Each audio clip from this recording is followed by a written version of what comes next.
Welcome back to LizCapism. Today we're going to do something a little bit different. Gwen from Gwen's Shenanigans and I decided that it might be a nice thing to create some connection in this time of global isolation and local isolation, and we thought a really fun way to do that might be a stash swap. So normally a stash swap would happen in person, in a physical space. You would bring your stash items that you couldn't use or didn't want to use, and you would trade for items that other people had brought. We thought it might be fun to do this on a little bit more of a global level. Several of us, links below, will be trading across the world various items from our stash collection. This is kind of a two-part challenge collaboration type thing. The first part is going to be the actual exchange. We all put our names into a sort of virtual hat and pulled out a name, and the name of the person that we had selected was the person we're going to send our stash items to. And the second part would be making something. Instead of just throwing fabric at each other, we're trying to thoughtfully select things that we think the other person could use or might like, and feel confident that giving these items to that person, they can make something with them. And that is the important part. We're not just throwing garbage around the world, we want people to be able to make something that maybe they wouldn't have made or wouldn't have thought to make because they would never have bought this fabric for themselves. This is the first part, and this is a little bit weird because I don't know when this video is going to come out. I'm recording this the first week in August. The person I drew was Ankharet from Eagle and Rue. Once again, links below. I had a lot of fun thinking about things that I could send to Ankharet because she and I sew pretty different styles, pretty different eras. It was interesting to think about the things that I would have in my stash that she would want or be able to use in some way. So I had to think about it, settled on a few things. The idea was mostly to send fabric and maybe a few notions if we could find anything that suited those particular needs. Obviously not a heck of a lot of stuff because we're sending it by mail and mail is expensive. Ankharet is really special, and I really do love talking to Ankharet, and whenever we get to chat or say hi, it's always so much fun to talk to her. She has such interesting insights into things, and she thinks a totally different way and has this beautiful optimism and just lovely calm energy about her. I really, really love talking to Ankharet. I was thinking about things that I could send Ankharet. It's funny, most of my fabric isn't stuff that I bought retail, so most of it is already secondhand. So already it's not necessarily stuff that I selected, or if I did, I selected it from a limited supply. And so this is sort of a third-hand pass along. I didn't want it to be impersonal. I did want it to still be selected from the heart. So first, the main fabric. This is a very large print. A burn test and just a general feeling has told me that it's just like a woven cotton. But it's so soft and it's so just absolutely cozy, but it is this big, bold black and white or sort of a cream print of poppies. I'm pretty sure that this fabric came from my mom. She is obsessed with poppies. She really loves sort of the wild look of English gardens and things like that. I've actually used it for a few things. I had a lot of this, and in the last year or so, as I started making garments and other things for myself, I've used it for a chair covering and a little skirt. I feel like I've used it for the things that I wanted to use it for, and now it needs to go to somebody else, because there's still quite a lot of it left. I don't know how much of that you can see, but it's just there's quite a lot of it. So you could get a garment out of it, frankly, but there's all sorts of other things that you could get out of it too. I think that this would be really cool to send Ankharet. I think she would find this interesting, if not something that she would necessarily pick for herself. I think that's the fun of it. Thinking of Ankharet, thinking of nature and green things and calm spaces and beautiful, cultivated but somewhat wild-grown things is sort of things that I think of when I think of Ankharet. Yeah, so that's the main fabric. I wanted to send some other items that I thought Ankharet might be able to use, so I don't know if the notions that I'm sending Ankharet are necessarily going to be useful in the project that she makes the fabric out of, because I don't know what she's going to make, but I tried to pick some items that I knew went with some of the interests that Ankharet has. So Ankharet is an embroiderer. I am not. I can embroider. I do embroider, but not as my main hobby, not as my main diversion. It's not one of the fiber arts that I find I have a predilection for, so I wanted to pass along some of the floss that I've been holding on to that isn't doing anything for me, but hopefully isn't too terrible. I will say my apologies directly to Ankharet at this point. I am not enough of an embroiderer to know good floss from bad floss. So if it's bad, you can use it for scrap project. I tried to go with color schemes for the most part. So there were all of these really lovely red and orange floss colors. I will wind these a little bit nicer before I send them, Ankharet, I promise. These colors I felt were very poppy-like. There's a lot of red and orange poppies and yellow poppies in our neck of the woods. And then I had this big skein of green, which again, greeneries, poppies, nature things. I thought that that might work. And then this I find to be just interesting. And I don't know if it's terrible or if it's lovely, but it is dead stock. It still has the tags that it was originally sold with. And I just thought it was an interesting series of colors. It's probably hard to see on camera, but it's sort of mauve and blues and greens and pinks all together. The color scheme is supposedly called Sunset, although hopefully that also pleases you, Ankharet. Last but not least, I've gotten these dead stock buttons. These are made of wood, and there's a little bit of lacquer on them, but they are mostly pretty plain. And what I really love about these is that once again, we're going back to basic materials, natural materials, and I think that these might be fun for Ankharet because Ankharet is part of the Society for Creative Anachronism, the SCA, and that's a medieval through Tudor era reenactment group. And I think that she would possibly find more use for wooden buttons in that case than I might be able to ever find use for. My eras are a little bit later on, where we get more plastic and metal buttons, or hooks and bars as the case may be. So there's less call for things like this. And so I hope that she can find some application for them, even if it is just silly and decorative. I think that might be fun. We have our fabric, we have our buttons, and we have our embroidery floss. Hopefully this little care package of notions will arrive safe and sound to Ankharet's door, and she'll be able to make something really cool out of it. I'm going to wind out this video now with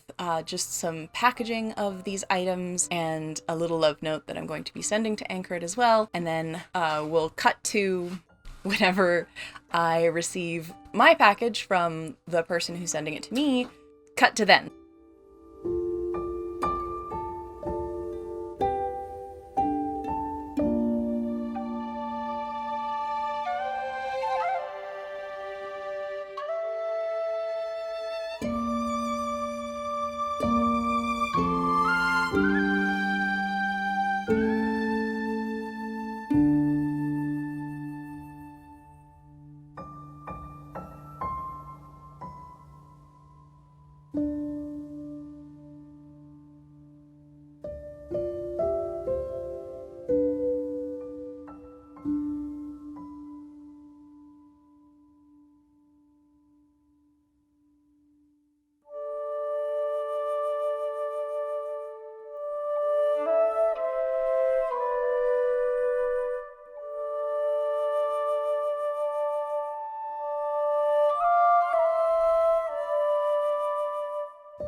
All right, it's about a week later, and I have received Billy Matsunaga's shipment from Japan, which I'm super excited about.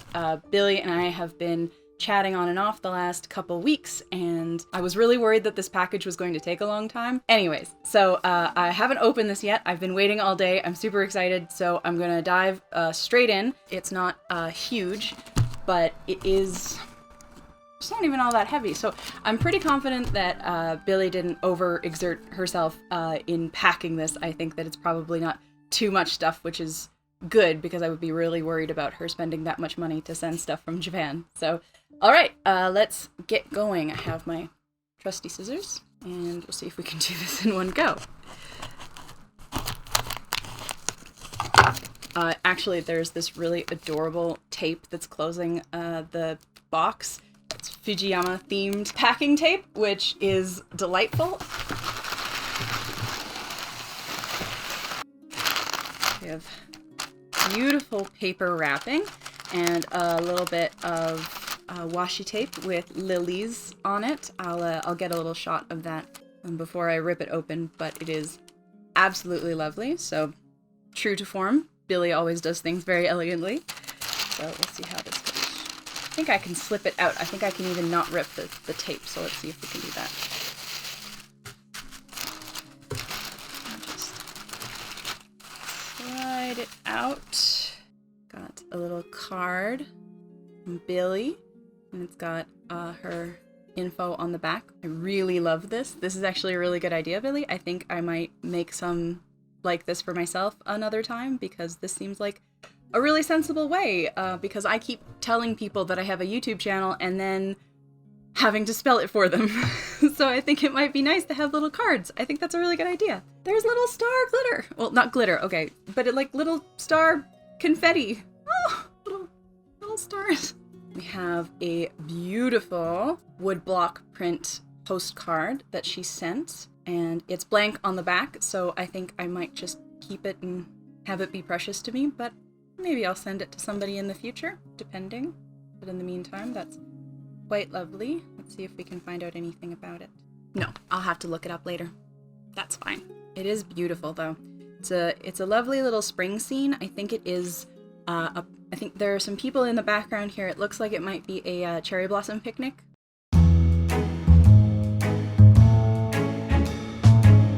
But I'll have to confirm before I say for sure, but just based on what I know, that seems likely. So that's beautiful.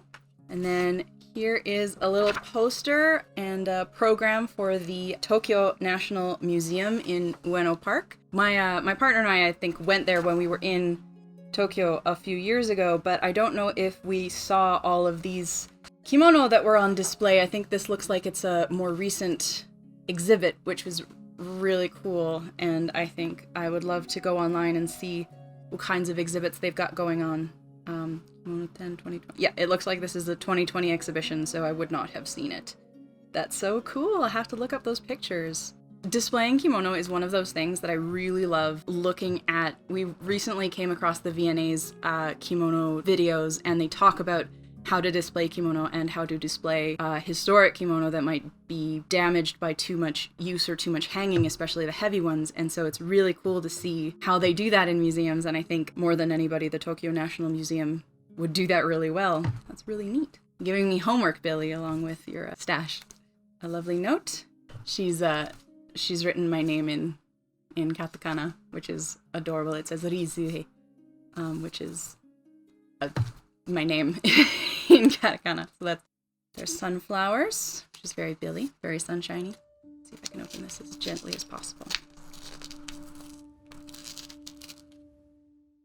Oh, that's so sweet. Okay, so in the letter, Billy talks about having 3 different stashes that are sort of sorted by the kinds of things in them, and one is for normal fabrics, then there's others that are kimono rolls. For people who don't know, when you make kimono, you make them out of a predetermined width of fabric that come on rolls, and so those would be the things that she would have in her stash that are on rolls. It would be this sort of width that's about that wide, and that's the sort of standard width for most kimono construction. I have the actual measurement somewhere, and I'm sure Billy can tell you. Go to see her channel if you really want to know about kimono construction. And then the last is kimono that are unwearable and yukata that are unwearable but can be recycled possibly into something new. That's really lovely, and I'm really excited because she says that she did clean and iron parts of this yukata that she's given me, and I'll show it to you in a moment. She has kept all of the seams in, which means that I can look at some of the original construction and decide what to keep of the original construction in making it into something else, which is really quite extraordinary because we don't get a lot of vintage kimono in Canada and North America. It's so hard to examine these up close. Either you have brand new ones or you have them in museums and exhibits and stuff like that, and it's hard to get them to touch them and look at them and play with them, and that's really exquisite. So I'm super excited about that. Thank you so much, Billy. She's also written a little something in Japanese, which I can't read because I have to pull out my old textbooks in order to be able to read this. I can read a couple of the characters, but I haven't been able to piece together what the words are yet. But I promise, Billy, that I really will do my best, and I'll let you know when I translate it. Thank you so much. All right, so first we have this width of fabric. It's actually a really beautiful cotton weave, and it's just a check, but it has such a good color arrangement. I think this would have a really nice drape, so that's pretty cool. This is, or at least I think, yeah, this looks like the yukata. A yukata, for those who don't know, it's a cotton light kimono style garment that was usually either for wearing in casual settings at home.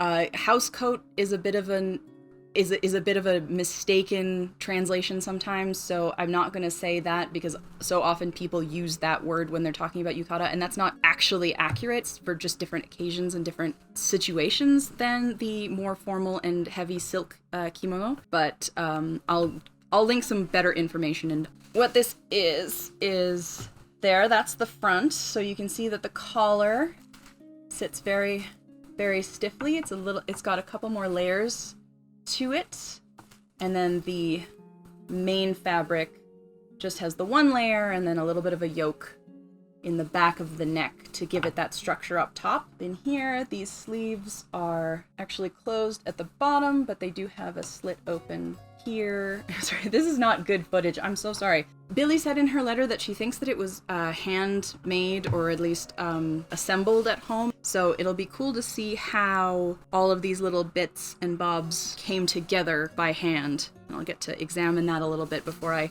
sew it into a new garment. And it is absolutely lovely. It's a polka dot print, and it has these floral motifs and leaves, and the leaves have a sort of blend of blue and red and black. I love the polka dots. I'm excited to see what I can do with this. I'm gonna fold it up nice another time, I promise, because there's just one more thing in here that she's included, and it's this little tiny bit of lace. And I think that that's just so adorable. I have no idea if or how I'm gonna be able to incorporate it into the other items that she's included, but it is so charming, and it is lovely little insertion lace, so it's got the same finish on both sides, so it would be really cool to add to like an Edwardian top or something like that, which is really cool. That's my stash bits from Billy. So I'll make another video about the actual construction of the items that I got from Billy. In the meantime, thank you so much, Billy, for this amazing present of stash fabric. It is going to be so much fun to make this project. In the meantime, I'm hoping that Ankharet any day will get her package. As soon as she does, I will be able to post this video since I won't be ruining anybody's surprise. Thank you so much for sticking around. Have a really great day, and I'll see you later. Bye!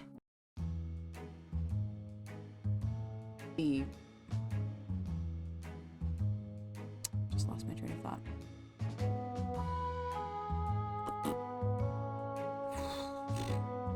Oh, foot's asleep. So hot.